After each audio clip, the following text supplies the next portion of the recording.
It seems nearly impossible to decorate at Christmas time without a Christmas tree. My wife and I were first married and we didn't have a lot of money. We actually had no Christmas tree in our house.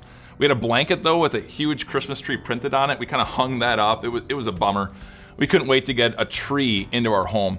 According to a Bloomberg report, Americans spend $3.4 billion on new Christmas trees every single year. That works out to $800 million on live fresh cut trees and $2.6 billion on artificial trees. But why do we do that? How does that point us to Jesus? The history on the Christmas tree goes back to Latvia in 1510, one of the first recorded times when a city decorated an evergreen tree with decorations to point them to Jesus.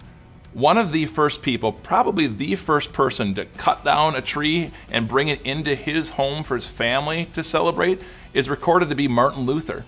That he brought that Christmas tree into the home to point him and his family and his friends to Christ. So why did they pick the tree that they did? They didn't pick a palm tree, although those are very beautiful to have Christmas lights on them. They didn't pick an apple tree or a different fruit tree. They picked an evergreen tree.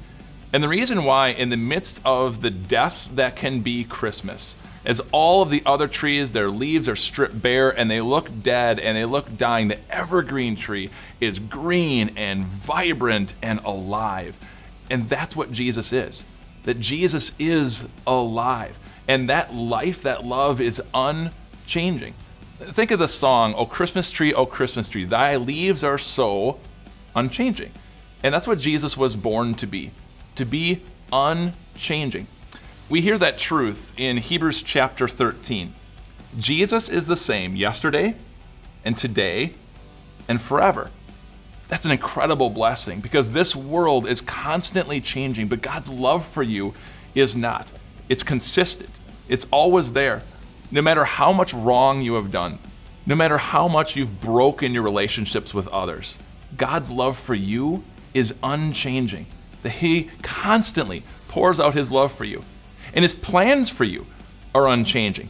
The book of Jeremiah says His plans are to prosper you and not to harm you, plans to give you hope and a future. And that hope and future is not through you, through your power, but through His unchanging power that's constantly on you, in you, and with you.